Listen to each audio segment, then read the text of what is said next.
एक गांव में दो बालक थे। बालक एक का नाम था दिनेश, एक और दूसरा का नाम था रमेश। वह दोनों बहुत ही दोस्त था।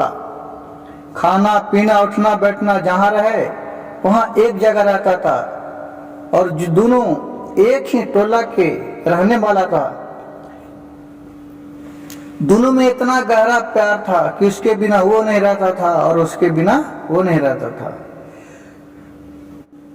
कुछ दिन बीता तो इन लोग पढ़ लिख के बहुत पढ़ने में तेज हुआ, बहुत पढ़ने में तेज। पढ़ लिख के दोनों मित्र आपस में बात किया, दिनेश और रमेश, कि क्यों ना हम दोनों चलते हैं कोई बिजनेस करने के लिए। कहा कि हाँ यार ठीक है, ठीक बात तो सोचा, चलो करते हैं। वहां से दोनों घर से कुछ पैसा चुराया, अपना अपना घर से दोनों बाहर निकल गया। बाहर निकल गया तो चाय बेचने लगा। चाय बेचते बेचते दोनों के कुछ पैसा हुआ तो उसके पास चाय का बिजनेस करने लगा। उसी करते करते साल भर बीत गया। साल भर में उसके पास 10 लाख रुपया जमा हो गया दोनों के पास। अब कहा कि चलो यार, अपना देश में तो बिजनेस करते करते अब चलते हैं दूसरा देश से बिजनेस करते हैं। कहा कि हाँ दोस्त, चलो दूसरा देश में। तो यहां से एक जहाज ठीक किया, पानी वाला। गाय जो माल आता है विदेश से वह पानी वाला जहाज से ही आता है। तो चाय लाने के लिए विदेश जा रहा था दोनों। बीच में जो दिनेश था उसको मन में लोभ आ गया। जब बीच समुद्र में गया तो लोभ आ गया, क्यों नहीं इसको किसी बहाने मार दूं तो जितना संपत्ति है 10 लाख रुपया मेरे हो जाएगा। यह सोच के उसको मन में कहा कि अच्छा ठीक है। कहा कि रमेश भाई, जो देखो ना समुद्र में गजब क्या चीज हलचल हो रहा है। अब वह दोस्त के बात मानकर वह हुलकने लगा नाव पर से। जब जहाज पर से वह हुलकने लगा रमेश, तो इसको धक्का दे दिया। वह चल गया समुद्र में, वह मर गया।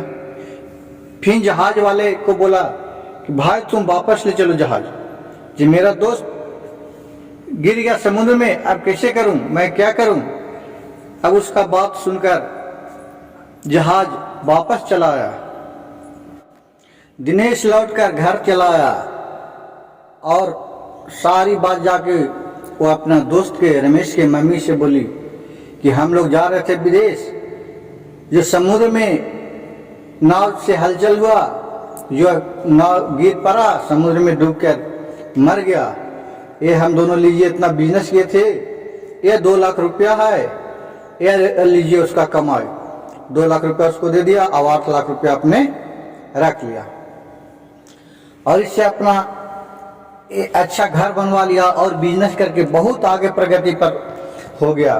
कुछ दिन के बाद यह शादी किया अच्छा तरी। उसके बाद एक बच्चा हुआ, इसका लड़का हुआ। लड़का 3 साल के हुआ। उसके बाद दिनेश के लड़का बहुत कष्ट के बीमार पड़ गया। उसको बहुत इलाज करवाया। इलाज करवाते करवाते घर से बाहर से जहां भी हो सके वह विदेश तक इलाज करवाया। इतना कि अपना घर द्वार सभी बेच दिया, तैयो उसका लड़का ठीक नहीं हुआ। लड़का को जब आखिरी समय आ गया मरने का तो बोला कि बाबूजी, आप मेरा पैसा उतना हड़पे थे, मैं वही आपका दोस्त हूं, ये तुम्हारे कोख में पैदा लिए थे। अब आपके पास 700 रुपया और मेरा कर्जा रह गया है, वह मैं मर जाऊंगा तो आप कफन दे दीजिएगा और काम कर दीजिएगा। इतना कहकर वह मर गया। यह सुनकर रमेश का आंख से आंसू बहुत आया और रोने लगा।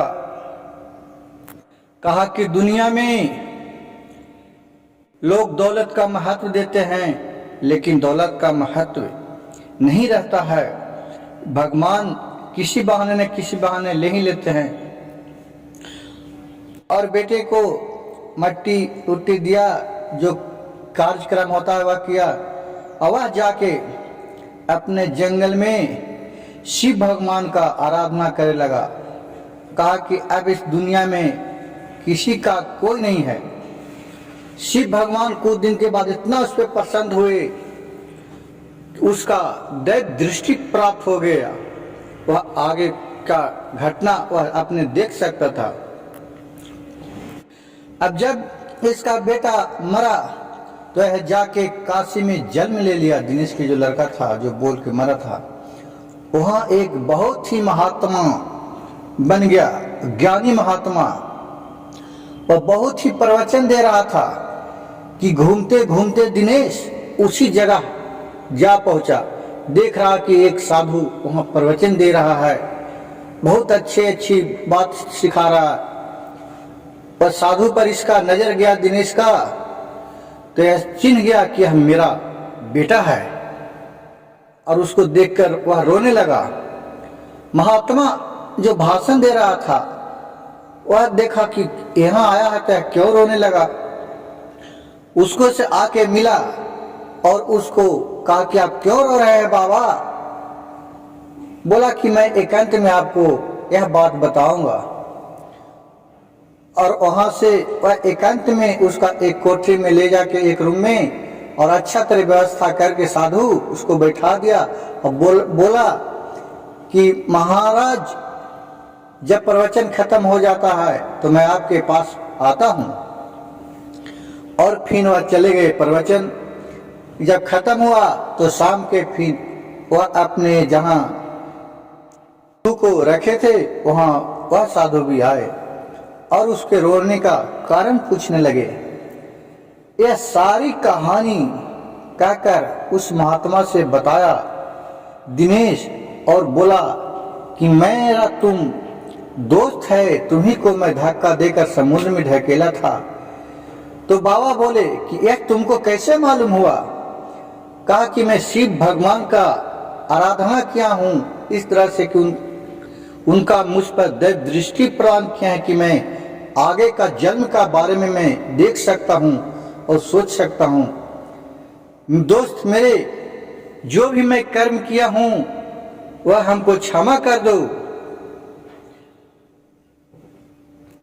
यह सुनकर काशी का ब्राह्मण बोले कि बाबा मेरे को तो यह कुछ भी ज्ञान नहीं है, मैं तो शिव गुरु के आराधना से सभी को अच्छाई बोलते हैं।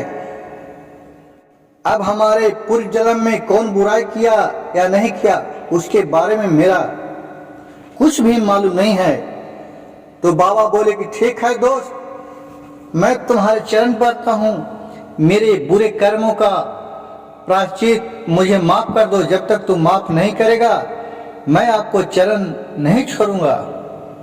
यह बात सुनकर महात्मा बोले कि एवं अथा अस्तु, मैं आपको सब माफ कर दिए। जो जैसा कर्म करता है वैसा ही उसको फल मिलता है। हर हर महादेव। यह वीडियो अच्छा लगे तो चैनल को लाइक, सब्सक्राइब और शेयर कीजिए।